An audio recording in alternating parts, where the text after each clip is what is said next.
Disadari atau tidak, dalam hidup ini kita mengalami yang namanya ketegangan atau tekanan, atau mungkin yang lebih dikenal dengan tension.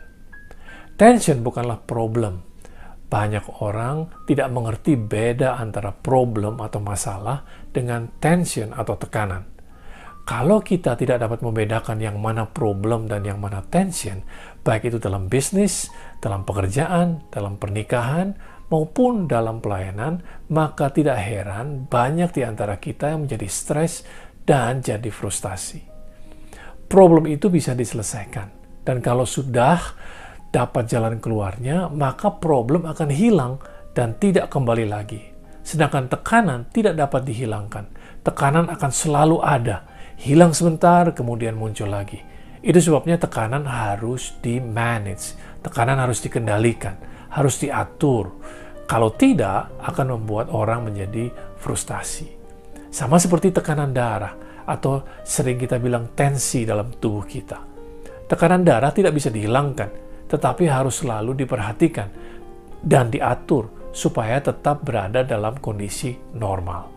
Kita dikatakan sehat kalau tekanan darah kita ada pada batasan angka yang diharapkan.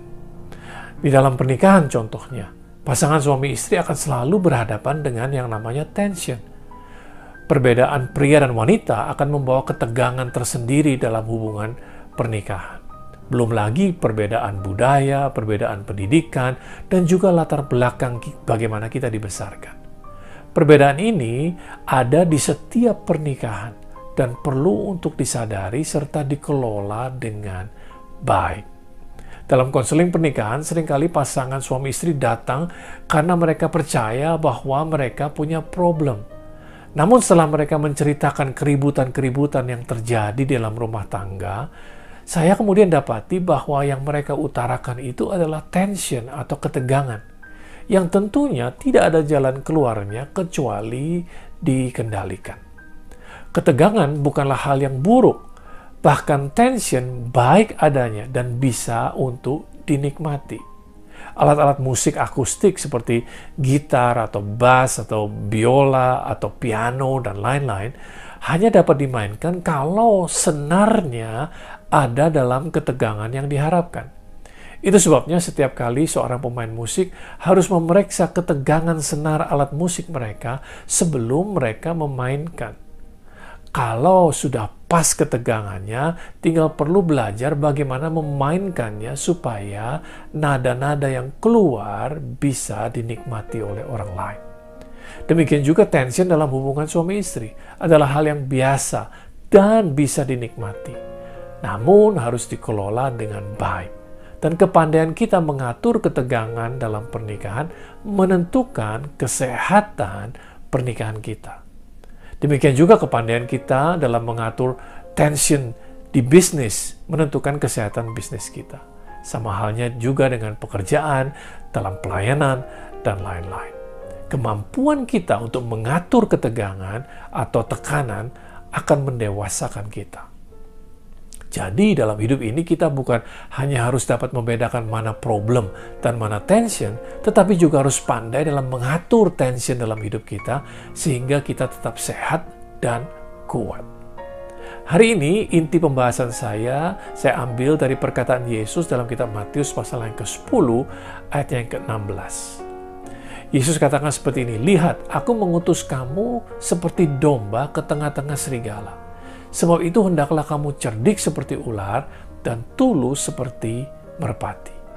Kita lihat di sini Yesus memperingatkan murid-muridnya dan juga kepada kita semua akan adanya tension atau ketegangan selama mereka berada di dalam dunia ini. Keadaannya digambarkan seperti domba yang berada di tengah-tengah serigala. Bukankah demikian kenyataannya kita hidup di dalam dunia ini? Apalagi di masa pandemi ini, dengan adanya virus yang mematikan, yang tidak dapat dilihat dengan mata, namun ada di mana-mana, membuat banyak orang khawatir dan takut yang berlebihan, sehingga menimbulkan tekanan yang tinggi kalau tidak segera dikendalikan. Akan menyebabkan keributan, khususnya di dalam rumah. Ya, suami istri jadi ribut, anak-anak jadi ribut, orang tua jadi ribut, dan lain sebagainya. Domba adalah binatang yang mempunyai kemampuan sangat sedikit untuk membela diri. Cara domba membela diri biasanya dengan melarikan diri dari bahaya atau masuk ke dalam gerombolan, karena binatang buas biasanya tidak akan memangsa binatang yang sedang bergerombol. Mereka lebih senang memangsa binatang yang tercecer sendirian. Dan yang paling penting, domba harus dekat dengan gembalanya supaya dapat terhindar dari bahaya. Tidak keliru kalau Yesus mengumpamakan kita sebagai domba, karena cara yang paling baik untuk kita menyelamatkan diri dari godaan si jahat adalah lari menjauh. Seperti apa yang dilakukan oleh Yusuf ketika menghadapi godaan istri Potifar. Karena kita tidak sanggup sebetulnya menghadapi godaan atau menghadapi si jahat dengan kekuatan kita sendiri. Berikut ini adalah hal-hal yang perlu kita jauhi dan perlu kita perhatikan untuk kita tidak bermain-main dengannya. Saya ambil dari 1 Korintus pasal yang ke-6 ayat yang ke-18. Firman Tuhan katakan, jauhkanlah dirimu dari percabulan. Setiap dosa lain yang dilakukan manusia terjadi di luar dirinya. Tetapi orang yang melakukan percabulan berdosa terhadap dirinya sendiri. 1 Korintus 10 ayat yang ke-14. Karena itu saudara-saudaraku yang kekasih, jauhilah penyembahan berhala. 1 Timotius 6 ayat yang ke-9 sampai 11 katakan, tetapi mereka yang ingin kaya terjatuh ke dalam pencobaan, ke dalam jerat dan ke dalam berbagai-bagai nafsu yang hampa dan yang mencelakakan, yang menenggelamkan manusia ke dalam keruntuhan dan kebinasaan. Karena akar segala kejahatan ialah cinta uang. Oleh sebab memburu uanglah beberapa orang telah menyimpang dari iman dan menyiksa dirinya dengan berbagai-bagai duka. Tetapi engkau, hai manusia Allah, jauhilah semuanya itu. Kejarlah keadilan, ibadah, kesetiaan, kasih, kesabaran, dan kelembutan. Yang terakhir, 2 Timotius 2 ayat yang ke-22. Dikatakan seperti ini, sebab itu jauhilah nafsu orang muda, kejarlah keadilan, kesetiaan, kasih, dan damai bersama-sama dengan mereka yang berseru kepada Tuhan dengan hati yang murni. Kalau kita perhatikan, semua kata jauhilah atau jauhkanlah di sini diterjemahkan dari bahasa aslinya, yaitu peugo, yang artinya melarikan diri, bukan menjauh pelan-pelan. Artinya melarikan diri, ya, flee dalam bahasa Inggrisnya. Jadi kita perlu melarikan diri dari percabulan, dari penyembahan berhala, dari cinta uang, dan nafsu orang-orang muda. Berikutnya adalah domba akan lebih aman hidupnya kalau ia masuk ke dalam gerombolan. Itu sebabnya kita perlu komunitas yang sehat supaya kita dapat hidup dan bertumbuh, di mana kita dapat saling tolong-menolong, saling memperhatikan, dan juga saling mendoakan. Dalam komunitas, karakter kita dibentuk, potensi kita bisa dikeluarkan, dan kita menjadi lebih kuat. Sedangkan sendirian, kita mudah untuk dikalahkan oleh si jahat. Yang namanya talenta atau bakat memang dapat dikembangkan sendirian. Itu sebabnya ada orang-orang yang otodidak. Tetapi untuk pembentukan karakter selalu diperlukan orang lain. Dan yang ketiga, sebagai domba kita perlu untuk senantiasa dekat dengan gembala kita, supaya kita mendapatkan perlindungannya. Meskipun kita berada di tengah-tengah serigala, seperti yang digambarkan Yesus, kalau kita hidup dekat dengan gembala yang baik, yaitu Yesus, maka domba tersebut akan merasa tenang dan aman. Yohanes pasal yang ke-10 ayat yang ke-14 dan 15, Yesus katakan, akulah gembala yang baik. Dan aku mengenal domba-dombaku dan domba-dombaku mengenal aku. Sama seperti Bapa mengenal aku dan aku mengenal Bapa. Dan aku memberikan nyawaku bagi domba-dombaku. Itu sebabnya kita perlu mengenal gembala kita. Dan untuk mengenal dia, kita perlu untuk membangun hubungan yang baik dengan gembala kita. Hubungan yang baik tidak dapat dilakukan searah saja, semua hubungan yang baik dan yang sehat sifatnya dua arah. Ada give and take, ada memberi dan juga menerima. Demikian juga dalam hubungan kita dengan Tuhan. Jangan hanya berharap mau mendapatkan yang terbaik saja, sedangkan kita sendiri tidak pernah memberikan yang terbaik. Kalau kita menginginkan yang terbaik, pastikan kita sendiri juga sudah memberikan yang terbaik.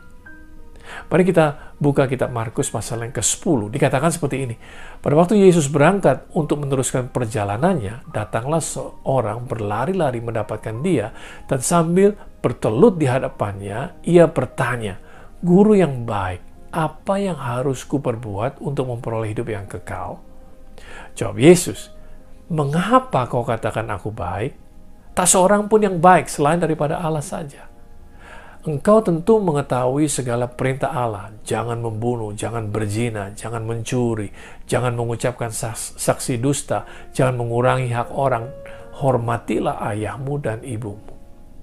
Lalu kata orang itu kepadanya, "Guru, semuanya itu telah kuturuti sejak masa mudaku." Tetapi Yesus memandang dia dan menaruh kasih kepadanya, lalu berkata kepadanya, "Hanya satu lagi kekuranganmu. Pergilah, jualah apa yang kau miliki dan berikanlah itu kepada orang-orang miskin. Maka engkau akan beroleh harta di surga. Kemudian datanglah kemari dan ikutlah aku." Mendengar perkataan itu, ia menjadi kecewa, lalu pergi dengan sedih sebab banyak hartanya. Kita baca tadi bahwa Yesus tidak segera menjawab pertanyaan orang ini, tetapi dia mengatakan, "Mengapa kau katakan aku baik? Tak seorang pun yang baik selain daripada Allah saja." Sepertinya Yesus mengatakan, "Dari mana kamu tahu kalau aku baik? Atau mungkin kamu dengar dari orang apa yang sudah aku lakukan kepada mereka, tetapi kamu belum mengenal aku secara pribadi. Dari mana kamu tahu kalau aku baik? Sebab tidak ada yang baik selain daripada Allah saja. Apakah kamu menyamakan aku dengan Allah?" Sebenarnya pertanyaan orang ini adalah, apa yang harus kuperbuat untuk memperoleh hidup yang kekal? Orang ini mengira untuk mendapatkan kehidupan yang kekal, dia harus berbuat sesuatu lebih dahulu. Sedangkan keselamatan datang bukan karena apa yang kita kerjakan, tetapi karena kita percaya kepada Yesus. Bukan karena usaha kita, tetapi adalah pemberian Tuhan karena kasih karunia-Nya. Yohanes 3 ayat yang ke-16, ayat yang begitu terkenal, dikatakan, "Karena begitu besar kasih Allah akan dunia ini, sehingga ia telah mengaruniakan anaknya yang tunggal, supaya setiap orang yang percaya kepadanya tidak binasa, melainkan beroleh hidup yang kekal." Yesus kemudian menyebutkan sebagian dari 10 perintah Allah, yaitu 6 perintah terakhir, yang semuanya berhubungan dengan mengasihi sesama manusia. Dan orang ini mengatakan dia sudah melakukan semua perintah itu dari sejak dia muda. Pertanyaannya, sekarang bagaimana dengan 4 perintah pertama yang berhubungan dengan mengasihi Tuhan? Apakah orang ini sudah melakukan juga? Kalau saudara ingat, perintah pertama saja dari 10 perintah Allah adalah ini, "Jangan ada padamu Allah lain di hadapanku." Bisa jadi itu sebabnya Yesus meminta dia untuk menjual semua hartanya untuk dibagikan kepada orang-orang miskin, kemudian pergi untuk mengikuti Yesus. Tetapi karena orang ini mempunyai begitu banyak harta, dia tidak sanggup melakukan apa yang Yesus minta. Lalu dia kecewa dan pergi dengan sedih, meninggalkan Yesus. Sebab Alkitab katakan banyak hartanya. Berarti hartanya lebih mendapatkan tempat yang terutama dalam hidupnya. Hatinya melekat di sana, sehingga dia menolak ajakan Yesus untuk mengikuti dia, yang baru saja dia katakan sebagai guru yang baik. Jadi Bapak Ibu Saudara sekalian bisa lihat bagaimana rapuhnya pengenalan orang ini tentang Yesus. Sekaligus memberikan gambaran betapa sulitnya untuk melakukan atau memenuhi semua hukum Taurat. Dalam Roma pasal yang ketiga, ayat yang ke-20-24, dari terjemahan TSI dikatakan, "Karena tidak ada seorang pun yang akan dibenarkan di hadapan Allah dengan melakukan hukum Taurat. Tetapi hukum Taurat selalu menunjukkan dosa-dosa kita. Tetapi Allah sudah menyatakan cara baru supaya manusia bisa dibenarkan di hadapannya. Cara untuk dibenarkan ini bukan berdasarkan hukum Taurat, tetapi hukum Taurat dan perkataan para nabi sudah menyaksikan tentang hal itu. Caranya adalah Allah membenarkan setiap orang hanya melalui percaya penuh kepada Kristus Yesus. Allah melakukan hal itu untuk semua orang yang percaya kepada Kristus, karena semua bangsa mempunyai kebutuhan rohani yang sama. Karena semua orang sudah berbuat dosa dan tidak layak menikmati kemuliaan Allah. Tetapi sekarang kita dibenarkan di hadapan Allah hanya karena kebaikan hatinya.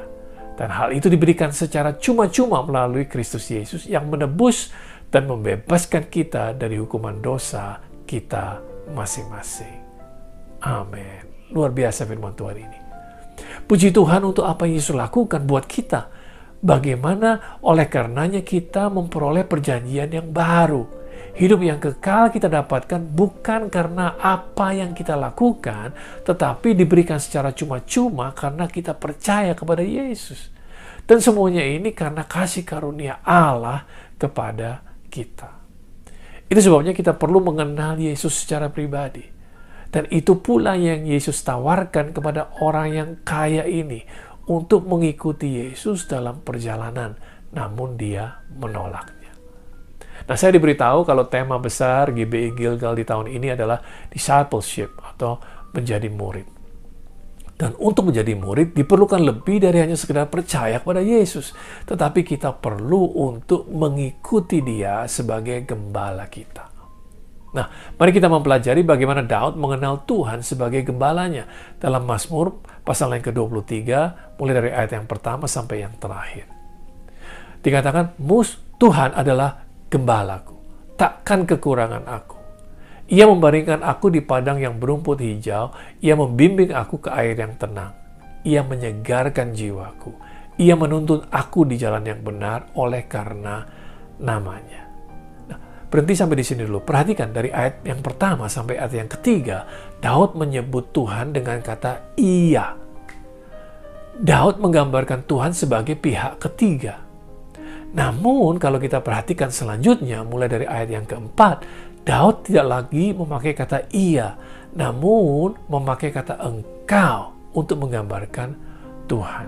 Kita baca ayat yang keempat, dikatakan, sekalipun aku berjalan dalam lembah kekelaman, aku tidak takut bahaya, sebab engkau besertaku. Gadamu dan tongkatmu itulah yang menghibur aku. Engkau menyediakan hidangan bagiku di hadapan lawanku. Engkau mengurapi kepalaku dengan minyak, pialaku penuh melimpah. Kebajikan dan kemurahan belaka akan mengikuti aku seumur hidupku, dan aku akan diam dalam rumah Tuhan sepanjang masa. Jadi dari ayat yang keempat, Daud mulai menunjukkan perubahan dalam hubungannya dengan Tuhan. Kata engkau menggambarkan Tuhan sebagai pihak yang kedua. Nah, di sini Daud menunjukkan kedekatannya dengan Tuhan. Hubungannya menjadi lebih personal, lebih pribadi. Dan yang menarik adalah hubungan yang lebih personal ini justru terjadi ketika Daud berjalan dalam lembah kekelaman. Atau dengan kata lain, Daud menemukan Tuhan justru lebih dekat ketika Daud sedang berada dalam lembah kekelaman. Lembah kekelaman merupakan waktu yang baik untuk mengenal Tuhan lebih dekat. Masa yang sulit, masa krisis seperti masa pandemi ini adalah waktu yang terbaik untuk kita mendekat dan mengenal siapa Tuhan kita. Mazmur 145 ayat yang ke-18 dan 19 katakan, Tuhan dekat pada setiap orang yang berseru kepadanya. Pada setiap orang yang berseru kepadanya dalam kesetiaan. Ia melakukan kehendak orang-orang yang takut akan Dia, mendengarkan teriak mereka minta tolong, dan menyelamatkan mereka. Kalau Daud dapat menemukan Tuhan sebagai gembala yang baik dalam perjanjian yang lama, terlebih lagi kita pasti dapat menemukan Yesus sebagai gembala yang baik dalam perjanjian yang baru. Kalau kita sebagai domba terus berada dekat padanya. Kita juga dapat menemukan apa yang Daud katakan bahwa gadanya dan tongkatnya itulah yang menghibur kita. Tongkat itu biasanya dipakai seorang gembala untuk menarik domba dari semak-semak atau mengangkatnya jika jatuh. Tuhan melakukan dengan cara yang sama untuk kita. Setiap kali kita mengalami kesulitan, Dia selalu siap sedia untuk menyelamatkan kita dari si jahat dan membawa kita ke tempat yang aman. Sedangkan gada itu digunakan untuk melindungi domba dari pemangsa. Gada adalah senjata untuk melawan musuh yang mencoba untuk memangsa domba. Dalam Yohanes pasal yang ke-17 ayat yang ke-15, Yesus berdoa seperti ini kepada Bapanya. Aku tidak meminta supaya engkau mengambil mereka dari dunia, tetapi supaya engkau melindungi mereka dari yang jahat. Jadi Yesus tahu bahwa selama kita berada di dalam dunia ini, kita akan menghadapi tekanan. Yesus tahu adanya aktivitas dari si jahat di dunia ini yang ingin menghalangi setiap usaha kita untuk berbuat kebenaran. Dan untuk itu Yesus berdoa kepada Bapanya agar murid-muridnya dilindungi dari si jahat. Kata jahat di sini dalam bahasa aslinya diambil dari kata poneros. Adalah kekuatan jahat yang bekerja untuk melemahkan dan menggagalkan keberhasilan kita di dalam Kristus. Kata poneros ini juga kita dapatkan ketika Yesus mengajarkan doa Bapa kami. Dan janganlah membawa kami ke dalam pencobaan, tetapi lepaskanlah kami daripada yang jahat. Artinya lepaskanlah kami dari poneros ini.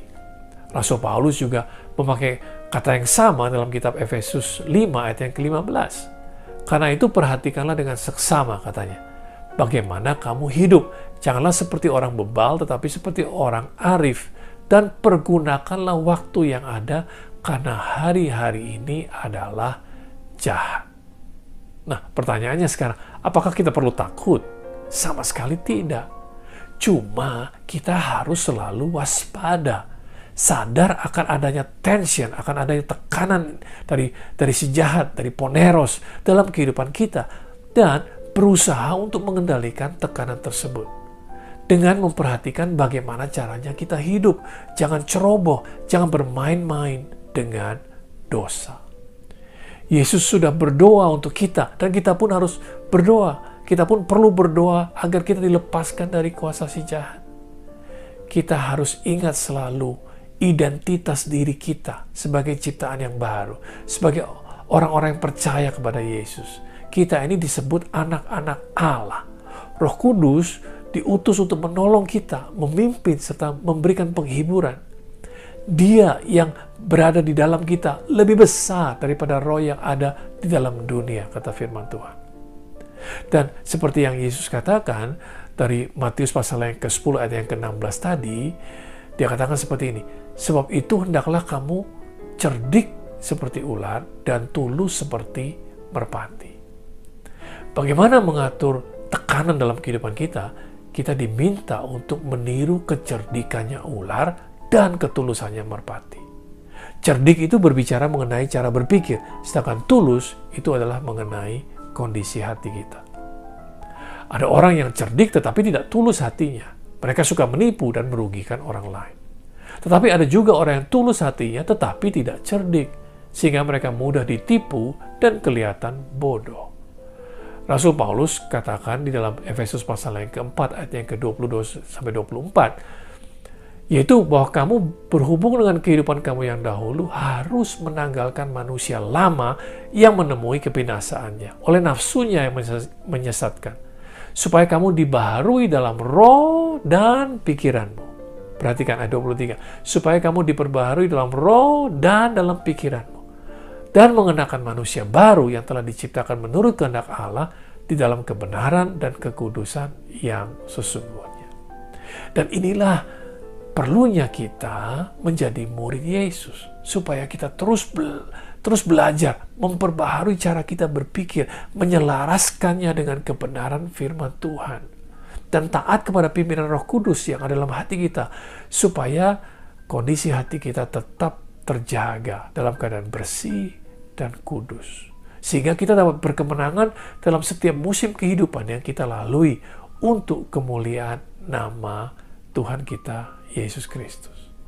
Nah, sebagai penutup, saya ingin membaca dari kitab Roma pasal yang ke-8, ayatnya ke-36 sampai 39.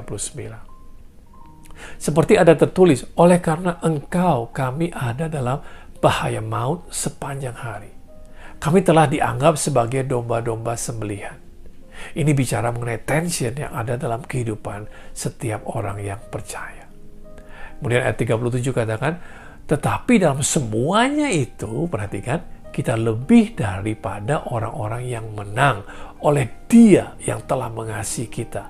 Sebab aku yakin bahwa baik maut maupun hidup, baik malaikat-malaikat maupun pemerintah-pemerintah, baik yang ada sekarang maupun yang akan datang, atau kuasa-kuasa, baik yang di atas maupun yang di bawah, ataupun suatu makhluk lain, tidak akan dapat memisahkan kita dari kasih Allah yang ada dalam Kristus Yesus Tuhan kita.